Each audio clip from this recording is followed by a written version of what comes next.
आज का टॉपिक हमारा म्यूज़िक के रिलेटेड है।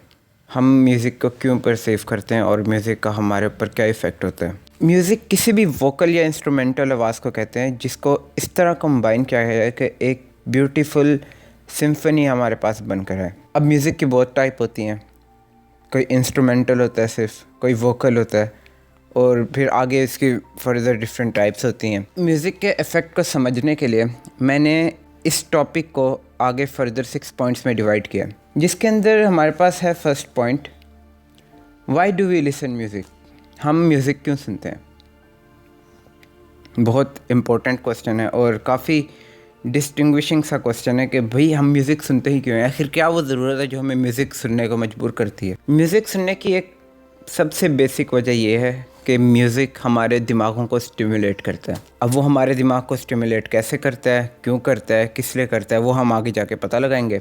लेकिन सबसे पहली वजह यही है कि जब भी हम लोग बैठे होते हैं या फिर किसी डिप्रेशन में बैठा हुआ बंदा, कुछ भी वाइबफुल मूड में बैठा हुआ है, तो सबसे पहले जाएगा उस मूड के रिलेटेड म्यूज़िक को ढूंढेगा और उस म्यूज़िक को सुनेगा। ये म्यूज़िक क्या करता है, म्यूज़िक उसकी जो मेंटल स्टेट है ना, उसको फर्दर स्टिमुलेट करता है। उसको जो वो सोच रहा होता है ना, म्यूज़िक के ज़रिए वो अपनी इमेजिनेशन को रियलिटी के अंदर लाने की कोशिश करता है।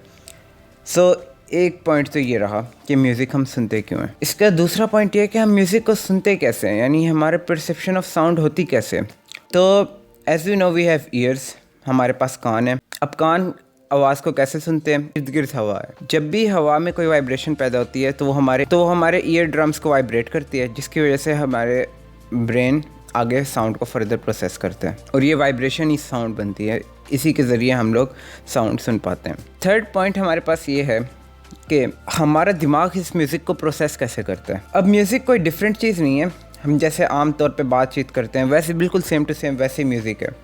लेकिन दिमाग को हर एक रिदम को, हर एक राइम को, हर एक चीज़ को प्रोसेस करने में काफ़ी कॉम्प्लेक्सिटी का सामना करना पड़ता है। अब म्यूज़िक भी उसी तरह ही प्रोसेस हो जाता है जिस तरह हमारी बातचीत, सारा कुछ प्रोसेस हो रहा है, दिमाग सुन रहा है, सारा कुछ आगे प्रोसेस कर रहा है।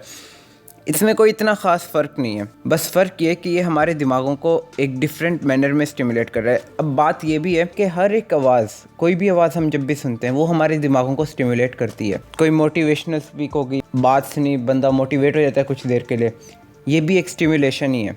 सेम टू सेम म्यूज़िक भी बिल्कुल एग्जैक्टली इसी तरह हमारे दिमागों को स्टिमुलेट करता है।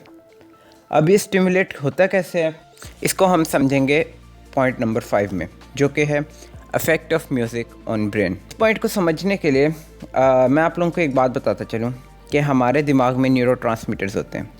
अब न्यूरोट्रांसमीटर्स का काम ये था कोऑर्डिनेशन में मदद करवाते हैं, सही है। हमारे हाथ पैर, सारी मूवमेंट, तकरीबन हर चीज़, परसेप्शन, विजुअल, सारा कुछ ये आगे उसमें मदद करते हैं। तो इनिशियल स्टेप ऐसा होता है कि जब भी हम म्यूज़िक सुनते हैं, हम एक पर्टिकुलर मूड में हैं। फ़र्ज़ करें हम लोग बात करते हैं एक बहुत हैप्पी मूड की, सही है।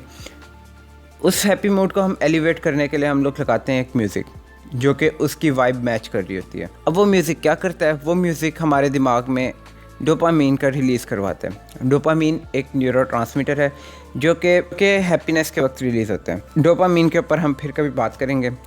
जब भी इंसान खुशी महसूस करता है ना, तो डोपामीन का रिलीज़ शुरू हो जाता है। अब ये डोपामीन जो होता है ना, ये हमारे मूड को मज़ीद एलिवेट कर देता है। क्योंकि अब देखें, एक बंदा है जो कि खुश है, उसका एक नॉर्मल डोपामीन रिलीज़ हो रहा है उसी खुशी के लिहाज से। लेकिन जब वो बंदा म्यूज़िक सुनता है उसी वाइब के साथ, तो डोपामीन का मज़ीद रिलीज़ होता है, जिसकी वजह से वो फिर मज़ीद खुश होने लग जाता है।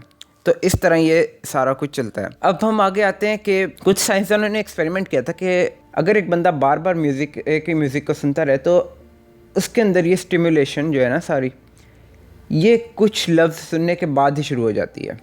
यानी उसने एक दो लफ्ज़ सुने म्यूज़िक के और उसके दिमाग में डोपामीन रिलीज़ शुरू हो गया। इसके अलावा कुछ लोग म्यूज़िक को पेन रिलीफ करने के लिए भी यूज़ करते हैं, mostly seen in women. So this is how all this actions take place in our mind and how these are controlled. आगे म्यूज़िक सुनना या ना सुनना हर एक बंदे के ऊपर डिपेंड करता है और उसके सोच के ऊपर डिपेंड करता है कि वो किस टाइप का म्यूज़िक सुनता है, या फिर उसके स्टिमुलेशन के ऊपर कि वो किस टाइप के म्यूज़िक से स्टिमुलेट होता है। थैंक्स फॉर वॉचिंग एंड आप अपने सजेशंस दें कि मैं आगे किस चीज़ के ऊपर वीडियो बनाऊँ।